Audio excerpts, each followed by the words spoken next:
Assalamu alaikum wa rahmatullahi wa barakatuh. My name is Peter, as the MC Faraz has previously introduced me to. I'm 21 years old, Vietnamese background, Australian born, Australian raised, and my parents are Vietnamese from Vietnam. And they're Buddhists, conservative Buddhists. And growing up, they never really sort of enforced their religion onto me, so I really didn't grow up with anything. But I did go to church services when I was 11 years old, because my parents thought that my Vietnamese language was, and regrettably still, deteriorating. And the church, they offered Vietnamese classes, so we went there for a good bit. But the funny thing is, my younger brother and I, we really weren't interested in Vietnamese classes, so we'd always run around and wreak havoc. And at one point we were adopted the devil children. And so that's not really related to my story, but I just thought I'd share that. Anyway, it first started when my father thought, when my dad finished paying off our house in Canterbury. So he wanted to move to a cheaper place, which turned out to be Lakemba, across the street from the masjid. So we moved to Lakemba. Can you just click on? Yeah. Okay. Easier for me too. So we moved to Lakemba, across the street from the masjid. And the funny thing was that my mum had actually requested that place a long time before we moved there. And so we moved there. And then after that, it wasn't until a few years that I noticed.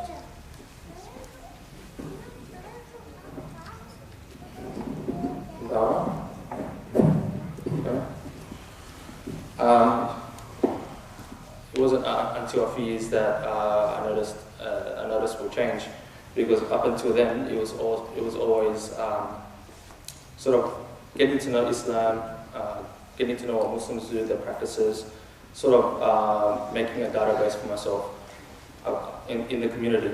And it wasn't until about year 11 when I met this sister through a business program that I was doing during school.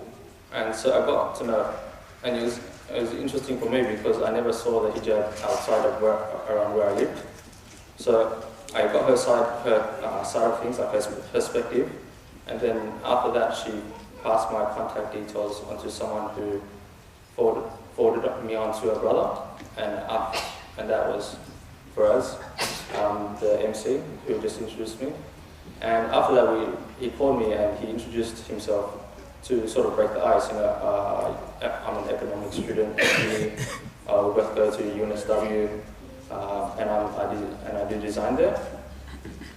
So we got to know each other, and then he recommended me to go to these fortnightly talks organized by Naqlت, the organization that he introduced you with. And so I went to these talks, and they were interesting for me because there were topics that I've never really heard about before.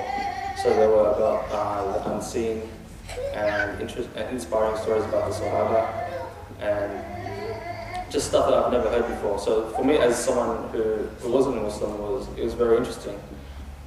Though when I went there, it was a little awkward for me because I was yet to become a Muslim, and these talks were around Maghrib time, so everyone would pray. So I was asking myself, what should I do in this situation? Should I just pretend to pray or just sit outside? And at that time I was just sitting outside because I wasn't a Muslim yet. But I went to these talks for a good year and a half, and alongside with that I was doing my own research and reading recommended books for me. This one book was recommended to me. It was a very short book, and it was supposed to explain the logical deduction of the existence of God and how that the Quran is the book of God. And I was skeptical because it was only 10 pages and it was a very small book. But it was the most dense literature I've ever read. But after reading that, I was convinced that I would embrace Islam. So I called Brother Faraz and told him that I was ready. And we organized a date. He told me what I needed to do to prepare. And the day came when I would embrace Islam. And so I showed up at the place already, and then I called him. And then he's like, "Oh, sorry bro, I haven't had time to properly organize everything. Can we do it next week?" So I was a bit gutted, you know. What if as long as I don't die in between that week, I'll be okay, right? So the next week came, and I showed up at where we would do the proceedings, and I was welcomed with a few brothers that I've grown with through the Naqla group, and 20 minutes later, and I was Muslim. I took the Shahada, it was recorded, but I never received the recording. We took some photos, we exchanged some hugs, handshakes, congratulations, a brother showing up late, and that was pretty much it. And so I was walking home, feeling all happy. I've become a Muslim, new start, feeling good, and the first thing I see when I get home is my mom sitting in the lounge. And I'm like, okay, how am I going to break this to her? And so she said hi, and she said, Peter, the Muslims are fasting today. And it was also the first day of Ramadan 2009. And she said, Peter, the Muslims are starting to fast today. And I said, and she would have known this because we would have lived in Lakemba about 3 years. So we sort of familiarized ourselves with what happens with like Eid and stuff. I remember one time my father gave me earplugs the night before Eid because we knew that it would get pretty loud. But so she told me, Peter, the Muslims have started to fast today. And I said, yeah, so have I. Because after I took the Shahada, I started fasting straight away. And she was shocked. She was like, what? You're not a Muslim? And I said, yeah, I became one today. And in hindsight, that probably wasn't the best way to approach it. Because for me, as her eldest son, to tell her that I'm not living her way of life, but adopting something else which is negatively portrayed by the media, it would come across quite shocking, and she was very shocked. So things went dead silent, and I thought that at that point it was okay to go to my room to do work. But as I left, she stood up and followed me, and then she said,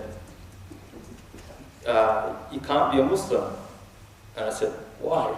She said, because Islam is for Arabs and you're Vietnamese. And I said, no, Islam is for everyone and anyone who wants to embrace Islam. And then she said, well, you can't be a Muslim because I'm Vietnamese and I'm your mother, therefore, and I'm Buddhist, and you're Vietnamese and you're my son, therefore you're Buddhist. And I disagreed wholeheartedly, and she said, well, under this roof, there can only be one religion, and that's my religion, Buddhism. And I said, okay, well, what if I move out? And hearing other rebirth stories, they have been a lot more extreme than my case, so alhamdulillah, it was very good. But at that point, it was very emotional, so my mom didn't react, but she just, kind of walked away after hearing the suggestion of me moving out of the house.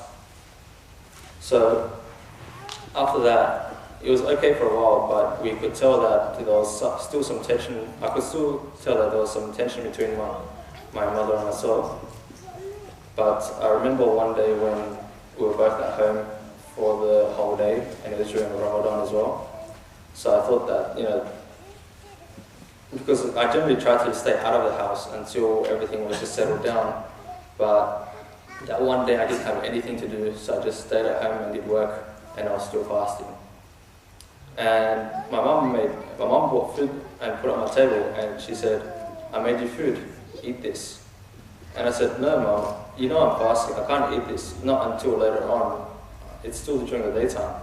And then she said, "Well, I personally think fasting is stupid, because, what if you're old, or what if you're sick, or what if you're working all day and it's hot weather, just over-exaggerating every kind of situation." And I told her, there's concessions. There's concessions for fasting, and, it shouldn't be used as an excuse to change your everyday routine. And I told her this, and then she said, "Okay, well, if you don't eat this, I'll kill myself. Will take my own life." And at that point, I was just shocked that she would even suggest anything like that. So I thought, okay, well, I just came to Islam. I'm sure it would be okay just this once. So, and then after that, on another day, she came to me. She said, and this was after a heated argument as well. She said, "If you don't give up your religion, Islam, then I will kill myself." So she used the same sort of thought again, but this time I told her, I'm just going to go out for a walk and think about things. But I knew that I was not going to give up Islam. So I went for a walk and just called some of the brothers that I first met, and they were there to support me. They were just there to just talk to, and it was good because I had someone to go to when my usual uni friends wouldn't understand my situation. So the small bunch of brothers from the Naqlat gatherings, they were there, and I put them. But after that, things just sort of mellowed down, and after a while, things just started getting a lot better.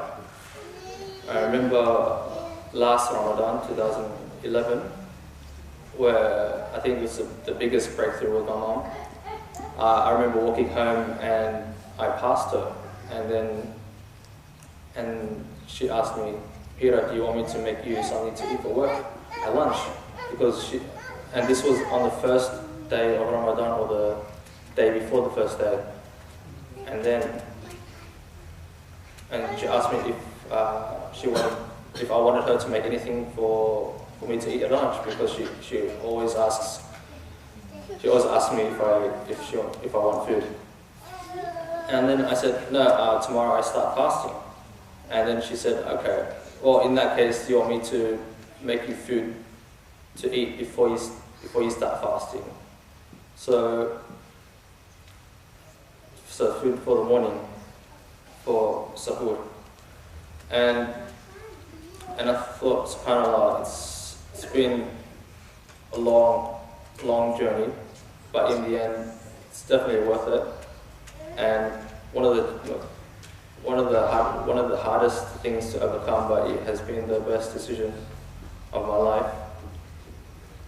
So as I was walking home that day, I was actually teary just to reflect on how far I've come, and that's pretty much it. And ever since then, I've just been getting involved in dawah, as the MC has said. It kind of reminds me of this scene in Star Wars. I'm not sure if any of you have seen it, but it's a scene where Darth Vader tells Luke that, "Luke, I am your father." Islam was sort of, to me, in that kind of sense, because it's as if I was being told, "Peter, you're now part of a global ummah." So my first reaction was, "What? That's crazy, right? I mean, we're connected with people overseas and everything." But as time grew, I quickly came to realize this, and I realized that our brothers and sisters overseas not much more our brothers and sisters than our brothers and sisters here. So I've always committed a part of my life to sort of cater to that, to sort of make sure that I do what I can do to make the lives of our brothers and sisters better. And you know, it's hard to struggle, it's hard to juggle everything, but you know, I do what I can. So yeah. Thank you. That's it.